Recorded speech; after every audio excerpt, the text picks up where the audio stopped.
Hello दोस्तों, कैसे हैं आप लोग। तो चलिए स्टोरी को सेकंड पार्ट स्टार्ट करते हैं। स्टोरी जो है स्टार्ट होती है शाम की आरती से। शाम की आरती की तैयारियां स्टार्ट हो चुकी थी। हालांकि ये लोग संगम घाट गए हुए थे। संगम घाट से फिर पूरे बनारस घूमते हैं, जहाँ पे जितने भी घाट होते हैं ना, सब जगह नमो घाट और दशामेघ घाट, काशी, सब जगह टोटल मणिकर्णिका घाट। शाम की आरती की तैयारी होती है। एक नाव बुक किया जाता है जिसमें अनाया की फैमिली बैठी हुई थी। ये एक उनका प्राइवेट, यूँ कहूँ कि बस उनकी फैमिली के लिए स्पेशली बुक किया गया था। आरती स्टार्ट होने से पहले नाव का एक राउंड लेते हैं और पूरे घाट को एक बार फिर से देखते हैं पूरी फैमिली के साथ। और प्रिया तो बहुत सारी पिक्चर लेती है, बहुत सारे। नमो घाट पे तो काफ़ी अच्छे फ़ोटोज़ वगैरह लेती है यादगार के लिए कि हम पूरी फैमिली के साथ आए हुए थे। और प्रिया तो एक अनाथ थी, लेकिन फिर भी अनाया की फैमिली को ही अपनी फैमिली मानती थी और उन्हीं के साथ में ही रहती थी। दोनों पक्के दोस्त थे, बेस्ट फ्रेंड से भी बढ़कर, यूँ कहूँ कि बहन जैसी। आरती स्टार्ट होती है। आरती सभी लोग अच्छे से बड़े ही ध्यान से आरती वगैरह सुनते हैं। सुनने के बाद जो है रात हो जाती है। तब तक 7 बजे करीबन हो जाते हैं। 6:30 बजे के आसपास आरती ख़त्म हो जाती है, तो वो लोग निकलते हैं वहाँ से। 7 बज जाते हैं। उसके बाद जो है वो सभी एक रूम बुक किए हुए थे, वहाँ पर जाते हैं। और जाकर अपने 3 रूम बुक किया गया था। एक में माँ पापा, एक में दादा दादी और एक में अनाया और प्रिया। काफ़ी सारे थक चुके थे, खाना वगैरह ऑलरेडी खा चुके थे, तो वो जाते हैं सभी अपने अपने कमरे में रेस्ट करने लगते हैं। और वहीं अनाया बिस्तर पे तो लेटी थी, मगर कहाँ,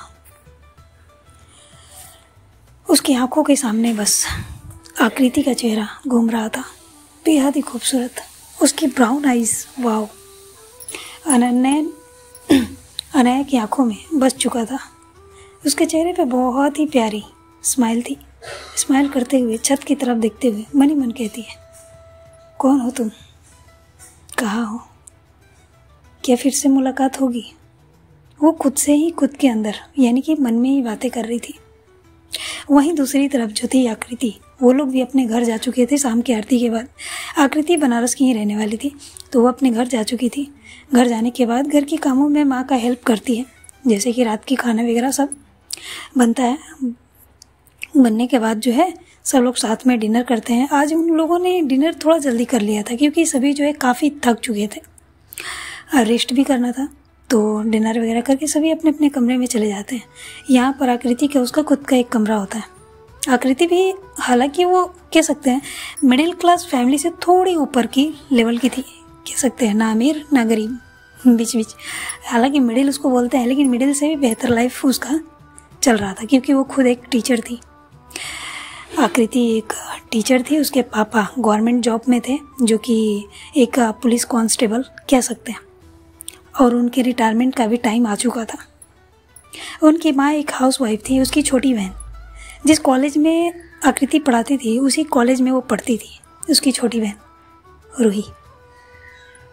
उसका छोटा भाई अभी 11th में था, तो वो तो अभी बच्चा था।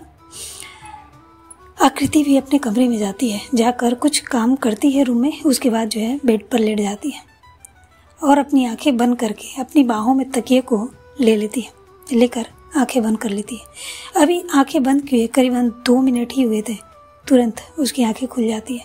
वो शॉक में थी, पता नहीं किस चीज़ का। वो खुद को उठती है, उठकर खुद के जो था ना चेहरे पर, गाल पर धीरे धीरे थपथपाते हुए, अपने हाथों से थपथपाते हुए कहती, आकृति आकृति क्या हुआ तुम्हें, ये कैसे हो सकता है। मैं तो सो रही थी, लेकिन मेरी आंखों के सामने वो नीली आंखें। हाउ, क्यों आ रहा है, क्यों। वो तो एक लड़की थी, उसने मेरी जान बचाई। हाँ ठीक है, मैंने थैंक यू भी बोला, लेकिन उसकी आंखें क्यों मुझे परेशान कर रही है।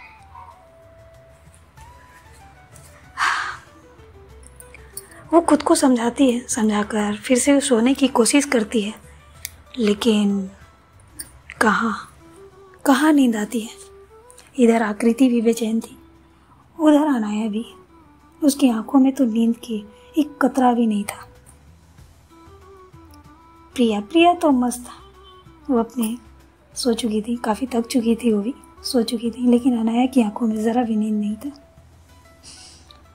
वो अपना मोबाइल उठाती है, उसमें कुछ सर्च करती है बनारस की रहने वाली लड़कियों के बारे में, या जो भी कहो यार। इंटरनेट पे उसको ढूंढ रही थी, फेसबुक ऑन करती है, इंस्टाग्राम ऑन करती है, लेकिन कहीं पर भी आकृति से रिलेटिव कोई भी पिक्चर वगैरह कुछ नहीं मिलता। मिलता भी कैसे? अनाया को तो ना उसका नाम पता था, ना उसका प्रोफेशन, कुछ नहीं, तो कैसे ढूंढती? वो परेशान हो जाती है। परेशान होकर अपना मोबाइल साइड में रखती है और एक बार फिर से बिस्तर पे लेट जाती है। वो बहुत कोशिश करती है, लेकिन उसको नींद आ ही नहीं रहा था। तो क्या करती है? उठती है, अपना मोबाइल जेब में रखती है और रूम से निकल जाती है और दरवाजे को बंद कर देती है बाहर से। हालांकि रातें हो चुकी थी, लेकिन बनारस की गलियों में कहाँ, काफ़ी लोग जगे हुए थे। इतने रात में भी मंदिर में एक अजीब सा सुकून महसूस हो रहा था। मंदिर के आसपास ही इनका जो लॉज लिया था इन लोगों ने, कॉटेज, वो मंदिर के आसपास ही था। वहाँ से एक अजीब सी स्मेल, खुशबू अगरबत्तियों की या दिए की या जो भी कहो, बहुत ही अच्छी सुकून भरी। हवाओं में भी एक अलग सा सुकून था। शिव की नगरी थी, शांति मिलना तो तय था। जैसे ही वो रूम से बाहर निकलती है, बालकनी साइड जाती है।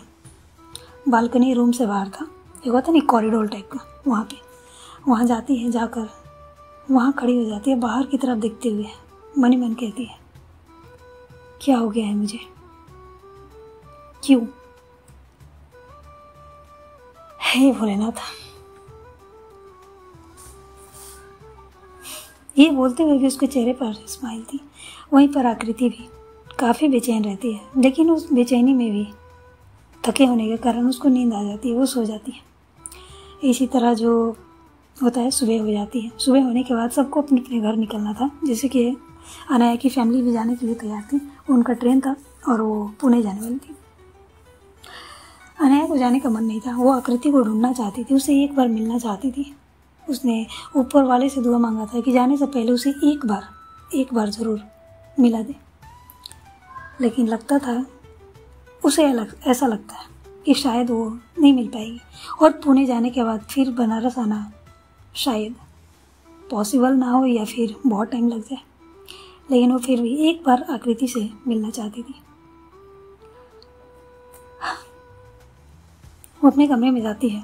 बैग वगैरह जो भी था प्रिया ने ऑलरेडी पैक कर लिया था। पैक करने के बाद जो है सभी जो अपने कमरे से बाहर निकलते हैं। अनाया का चेहरा उदास था। दादी माँ देखती हैं तो कहती है, क्या हुआ बच्चा? दादी, क्या हम कुछ दिन 1-2 दिन और नहीं रुक सकते? दादी माँ उसके चेहरे पे हाथ रखते हुए कहती है, बच्चा रुक तो सकते हैं, लेकिन आपको ही पता है हमें जाना बहुत ज़रूरी है। आपके पापा का बिजनेस है, दादू की मेडिकल हेल्थ, आपको पता है ना, ज़्यादा दिन बाहर नहीं रह सकते।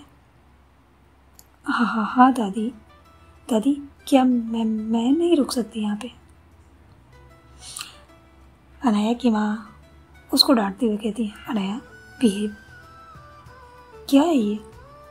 आपने बोला आपको बनारस जानी है, हम आ गए। अब आप जिद कर रहे हो कि अकेले यहाँ रुकने के लिए, ये कैसे हो सकता है? पर माँ कुछ नहीं।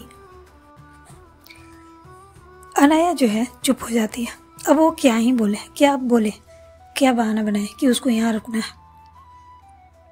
अनाया की एक कमज़ोरी थी, या कमज़ोरी कहूँ या उसकी आदत में थी, अगर वो झूठ बोलने की ज़रा सी भी कोशिश करती थी तो पकड़ी जाती थी।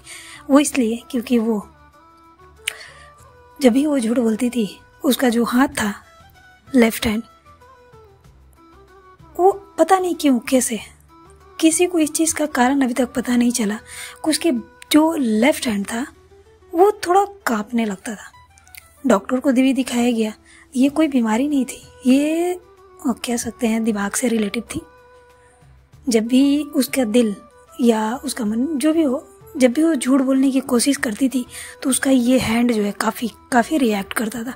और वो लोग ही उसे समझ सकते थे जो उसको अच्छे से जानते हो, जैसे कि उसकी फैमिली, उसके फ्रेंड्स ओनली। कोई भी उसे इस तरह से देखे तो उसे लगेगा कि शायद इस लड़की को कोई प्रॉब्लम है, हालांकि उसे कोई प्रॉब्लम नहीं थी। पूरी मेडिकल जांच वगैरह सब करवाया गया लेकिन कुछ नहीं निकला। बस वो कहते हैं ना, बस दिमाग की खेल है। जिस चीज़ को दिमाग इजाज़त नहीं देता है और ज़बरदस्ती हम वो चीज़ करते हैं तो बॉडी कुछ ना कुछ हद तक रिएक्ट करती ही है। ऐसा हो सकता है और नहीं भी, हालांकि ये स्टोरी काल्पनिक है तो आप लोग समझ सकते हैं। तो सभी जो है मन मारकर जो है अनाया सभी के साथ निकल जाती है, लेकिन प्रिया जो है काफ़ी गौर से अनाया को देख रही थी। उसके हर एक एक्सप्रेशन नोटिस कर रही थी। उसको लगता है कुछ तो है जो अनाया छुपाने की कोशिश कर रही थी, वो बोल नहीं पा रही थी। उस सोचा कि बाद में बात करूँगी। वो लोग निकल जाते हैं, बनारस स्टेशन पर जाते हैं। वहाँ जाने के बाद जो है थोड़ा टाइम था ट्रेन आने में, तो सामान वगैरह रखकर दादी माँ पापा सब लोग वहाँ पे बैठे हुए थे। अनाया जो है वहीं पर थी, लेकिन प्रिया उसके हाथों को पकड़ते हुए कहती है, चल ना यार, चलो कुछ खाते हैं, मुझे चिप्स लेनी है। उसको हाथों को पकड़ते हुए लेकर जा रही थी, लेकिन अनाया बोलती है, नहीं मुझे नहीं लेना, तुम जाओ जाकर ले लो, मैं कहीं नहीं जाऊँगी। अरे यार चलो ना अनाया प्लीज़, तुम मेरी बात नहीं मानोगी। देखो मैं तुम्हारे लिए यहाँ तक आ गई, तुम मेरे लिए इतना नहीं कर सकती। अनाया कुछ नहीं कहती, लेकिन थोड़ा अंदर से उसको होता नहीं है, फ्रस्ट्रेशन या चिड़चिड़ापन महसूस हो रहा था, क्योंकि उसे एक बार आकृति को देखना है। उसका मन जो है बहुत ही ज़्यादा बेचैन है, वो उसको देखना ही है, लेकिन क्या कर सकते हैं। प्रिया जो है उसको साइड में ले जाती है, जहाँ दुकान तो थे तो दुकान के थोड़ा सा साइड में लेकर जाती है, ताकि फैमिली को लगे कि हाँ वो लोग कुछ खरीदने के लिए गए हैं। लेकिन वो कुछ खरीदती नहीं, बस उसको साइड में ले जाकर पूछती है, क्या हुआ, क्या प्रॉब्लम है। अनाया थोड़ा चौंक जाती है और उसको देखते हुए कहती है, क्या मतलब। देखो अनाया, मैं तुमको बहुत अच्छे से जानती हूँ। हाँ वो बात अलग है कि हम एक दूसरे को पिछले 3 सालों से जानते हैं, लेकिन मैं इतने दिनों में ही तुमको अच्छे से समझ चुकी हूँ।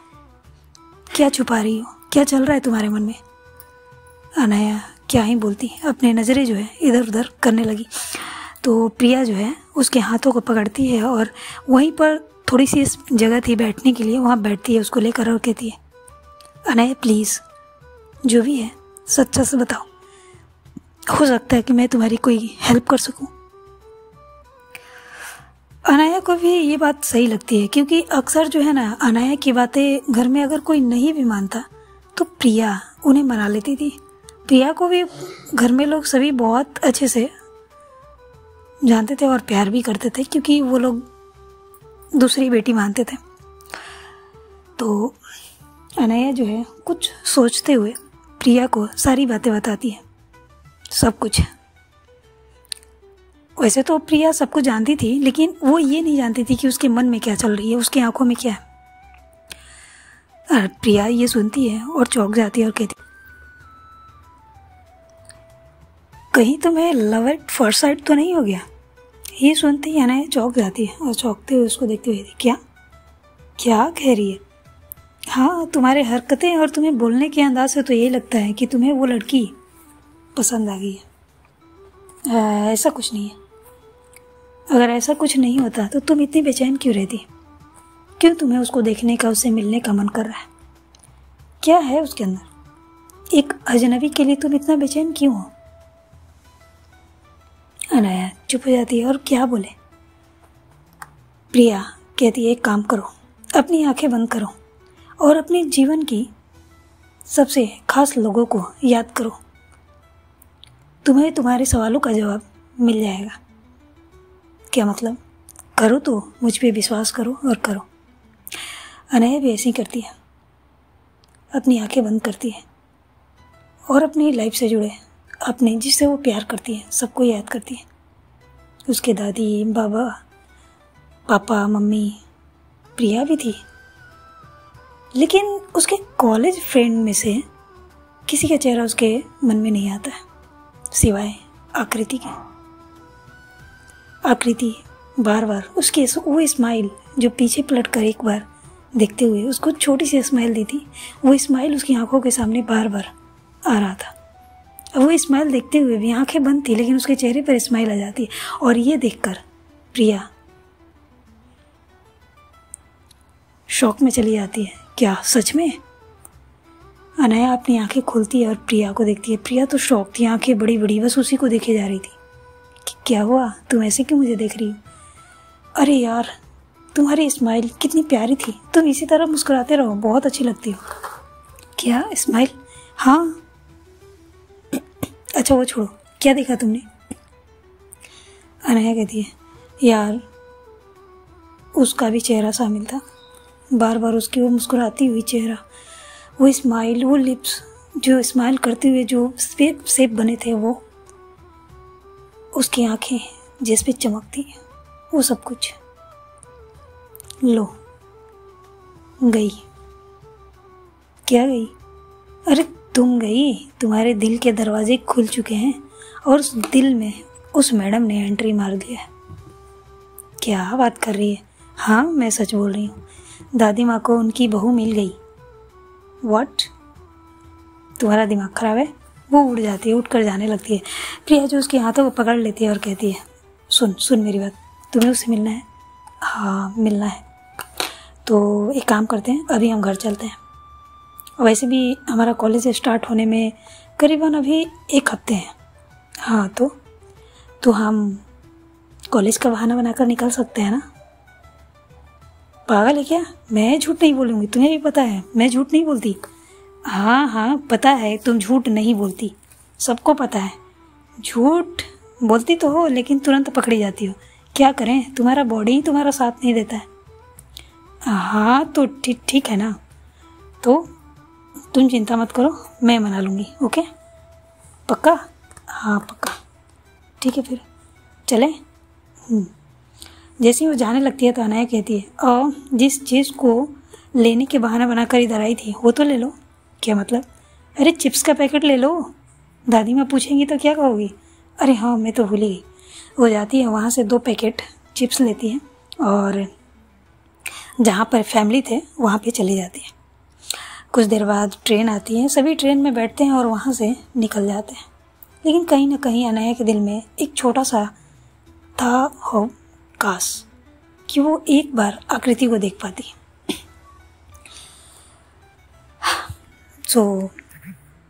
देखते हैं अगले पार्ट में क्या होता है। आज के लिए बस इतना ही।